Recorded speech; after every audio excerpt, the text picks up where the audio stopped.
Assalamualaikum warahmatullahi wabarakatuh. Kita panjatkan puji syukur yang setinggi-tingginya kehadirat Allah Subhanahu wa Ta'ala.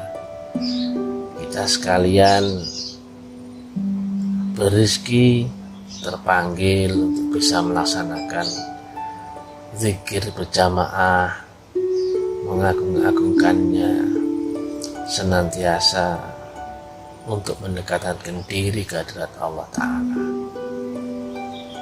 Seperti biasa, kita lanjutkan dengan uraian taklim ala kadarnya.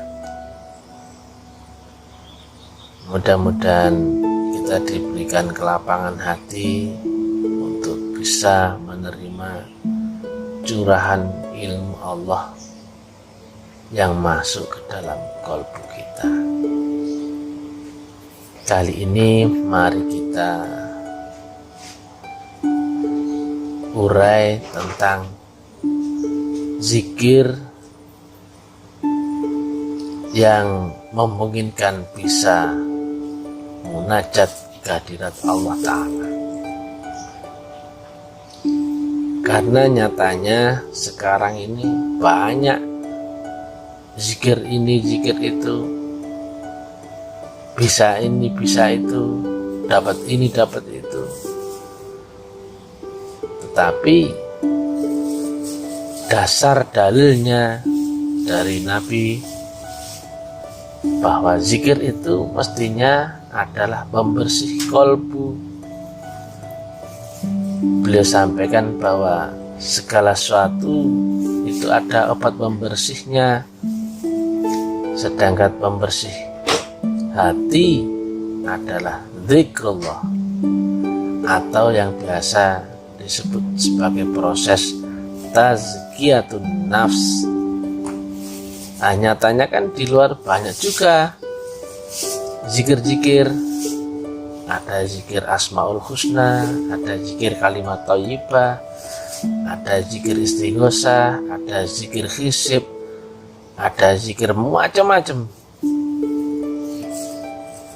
Ada ini untuk rezekinya supaya banyak, ini supaya urusannya lancar, ini supaya derajatnya bertambah, ini supaya sembuh, ini supaya bisa mengobat, ini supaya bisa sakti, ini supaya bisa keramat. Semuanya banyak,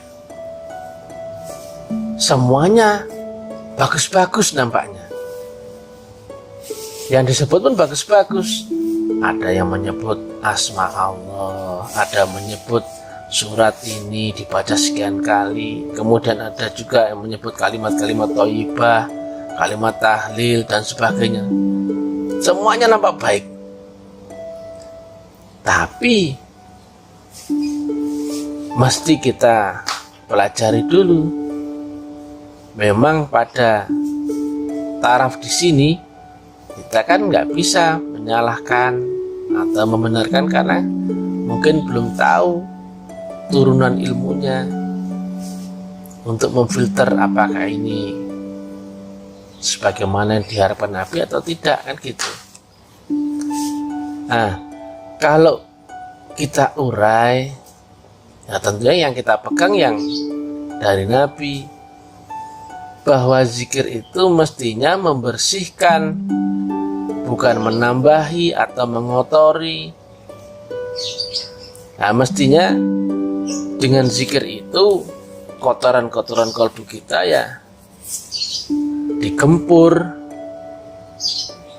Yang awalnya kerak-kerak di dalam kalbu kita yang nutupi menjadi hijab kita dengan Allah, ya mestinya dihilangkan sedikit demi sedikit. Nah, nyatanya kalau zikir yang tadi kami sampaikan lainnya itu kan malah bikin ini, bikin itu, nanti kan nambahi, nyampah. Padahal yang dizikirkan kalimatnya bagus. Ada yang menyebut asma Allah, asma husna, ada yang tahlil, ada yang tahmid, ada yang surat-surat ini, surat itu. Nah, tetapi Jika zikir itu tidak beserta syarat rukunnya, metodologinya, maka walaupun niat kita adalah menuju Allah Ta'ala, tapi kita nggak tahu bahwa posisinya kita sedang membelakangi Allah itu sendiri. Nah, kalau zikir yang disampaikan Nabi sebagai pembersih kolbu itu ada syarat rukunnya, yang itu di Asy-Syura 52 disebutkan adanya penanaman nur zikrullah berupa nur iman dan nur kitab. Artinya ada unsur ridho Allah konkret, izin Allah. Allah meridhoi kita untuk menyebut-nyebut dirinya, untuk mengingat dirinya.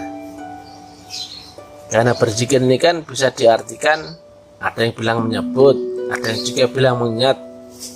Kalau gampangnya ya mengingat dengan menyebut kan gitu kan. Bagaimana kita bisa mengingat sementara hanya dengan sebutan-sebutan, dengan sesuatu yang kita tidak kenal, wujudnya nggak tahu. Kita mau bayangkan apa di dalam zikir itu? Aku Allah tidak serupa apapun, siapapun, dan juga tidak pernah terlintas dalam bayangan makhluk Allah itu seperti apa. Itu yang kita ingat. Kan nggak bisa. Berarti manusia relatif gak akan pernah bisa menjangkau zat Allah yang mutlak. Pasti harus memakai metodologi. Karena Nabi pun begitu. Jika rumus ilmiahnya begitu, Nabi pun mencontohkannya begitu, ya kita pun mesti begitu. Nggak bisa kita cari-cari cara yang lain, pasti akan ketemu ujung yang lain. Walaupun yang kita zikirkan itu apa-apa yang menurut kita baik, ada surat Quran, ada Asmaul Husna, ada banyak hal lah yang kita takar itu bagus. Tetapi jika tidak menggunakan metodologinya, maka tidak akan sampai kepada zat Allah itu sendiri. Nah, penanaman nur itu konkret, karena ada rumus itu. Inna lillahi wa inna ilaihi raji'un. Yang datang dari sisi Allah itu akan memungkinkan bisa kembali ke hadirat Allah. Jika tidak datang dari Allah, maka nggak akan pernah bisa kembali ke hadirat Allah. Maka zikir itu pun berarti nggak sembarangan zikir. Apapun zikirnya, kalau tidak beserta dengan metodologinya, rukun syaratnya, maka logika saja nggak akan sampai. Mana bisa relatif menjangkau yang mutlak? Mana bisa kita ketemu makom kondisi zikir sama seperti yang disampaikan oleh baginda Nabi Muhammad SAW. Padahal dengan membersihkan kolbu, hijab kita itu akan diangkat. Awalnya kerak-kerak di dalam kolbu itu kotorannya luar biasa, maka membersih dia sedikit demi sedikit dengan zikir telah dibombardir dia, digempur dia, maka lama-lama hijab kita diangkat dan bisa mengenal Allah di dalam diri kita. Nah, Allah kan ada di dalam diri. Nah, sementara kebanyakan zikir kan ada tujuannya, untuk ini, untuk itu, untuk itu. Nah, nyatanya buah zikir yang diamalkan orang kadangnya, ini amalkan supaya bisa sakti. Nah, saktinya bikin sombong, malah hijab. Amalkan ini supaya pangkatmu naik, nyatanya pangkatmu juga bikin sombong. Amalkan ini supaya kamu dapat pahala banyak, nyatanya jadi hijab, merasa sudah menjadi orang alim, merasa sudah jadi ahli surga, bahkan menghina-hina yang lain, kan begitu. Hatinya nggak tambah lembut, nggak tambah lunak, tapi makin keras, makin terhijab akan Allah Ta'ala sendiri. Padahal itu yang kita yakini benar, itu yang kita yakini baik. Tapi lagi-lagi jika tidak turun dari ridhonya, tidak beserta izinnya, tidak menyertakan rukun syaratnya, tidak menggunakan metodologinya, maka tidak akan pernah ketemu dengan zikir yang disampaikan oleh Nabi. Mungkin akan kita sambung di kesempatan yang lain. Saat ini cukup dulu. Assalamualaikum warahmatullahi wabarakatuh.